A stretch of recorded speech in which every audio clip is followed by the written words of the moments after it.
Чоң рахмат, урматтуу депутаттар. Бул мыйзам долбоорунда кайсы бир тилге болгон чектөө жок.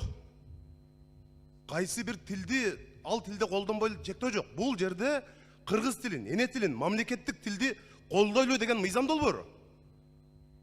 Көчөдө, базарда, коомдук турмушта кайсы бир тилде сүйлөбөгүлө деген чектөө жок да бул мыйзам. Мезгиз Казакбаевич, туурабы?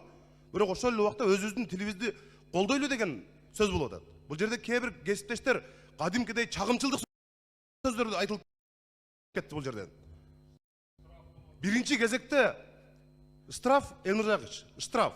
Ал жерде жанагы көрнөк жарнактар боюнча. Ал жерде депутаттыкка талапкерлер тилди билбесе андай айып бул салуу деген жок ал нормада. Бул көрнөк жарнактар боюнча мыйзамда турат ал. Айып бул төлөө деген. Экинчиден эми урматтуу депутаттар, бүт дүйнө чакан мамлекеттердин барлыгы өзүнүн эгемендүүлүгү үчүн, улуттук иденттүүлүк, бүт өзүнүн эгемендүүлүгү үчүн күрөшүп атат, тили үчүн. Ушундай учурда биз дагы эле 100 жылдап кулчулук аң сезиминен кетпей, башкаларга жүгүнүп, кулдук уруп, мына ошолорго жагынып калсак экен деген саясатыбызды токтотпойлубу? Туура 100 жыл мурун ошо өзүбүздүн тилибиз болсун, эгемендүү өлкөбүз болсун деп Касым Тыныстанов, Жусуп Абдрахмановдор атылып кеткен бардыгы. Мына тарыхта калды ошол адамдар. Накта саясий элита ошолор. Кыргыз тили үчүн Касым Тыныстановдай күрөшкөн киши барбы?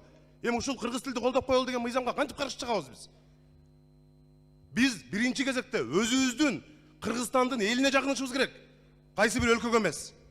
Эне тилин билбеген элин сүйүп жарытпайт деп таамай айтып койгон илгери ата бабаларыбыз. Кантип өзүбүздүн тил мыйзамына эгерде иштебесе өзгөртөбүз. Эми колдоп беришибиз керек менин оюмча. Анан эми ушул жерде кантип ушу өзүбүздүн мына Борис Силаев деген дал ушул жерде отурган билесиңер. Кыргызча түз чоруй турган адамдар бар. Өзүбүздүн кесиптешибиз отурат, Карим Ханжеза деген. Кыргызча суудай сүйлөйт мына. Ошолорду үлгү кылышыбыз керек биз. Анан кантип эми ушул ал жерде кыргыз тилинде сен Чыңгыз Айтматов менен тиги Төлөгөн Касымбековдей чыгарма жаз депутат болуш үчүн деген сөз эмес ал. Сен кыргызча бил, сен шайлоочуларың менен байланыш болуш керек деп атат ал. Анан эми ошондой учурда колдош керек да. Башка өлкөлөрдө ой депутат болмок турсун, бала бакчага албай атат, көрдүңөр. Канча баланы азыр албай атат бизде. Тилди билбеген үчүн канча баланы бала бакчага албай атат, мектепке албай атат. Биз жогорку кеңешке алалы десе, өлүп талып анча-мынча бир жагынуу саясатын жүргүзүп атабыз. Биринчи өзүбүздүн элге жагышыбыз керек, башка өлкөлөргө эмес. Рахмат. Рахмат.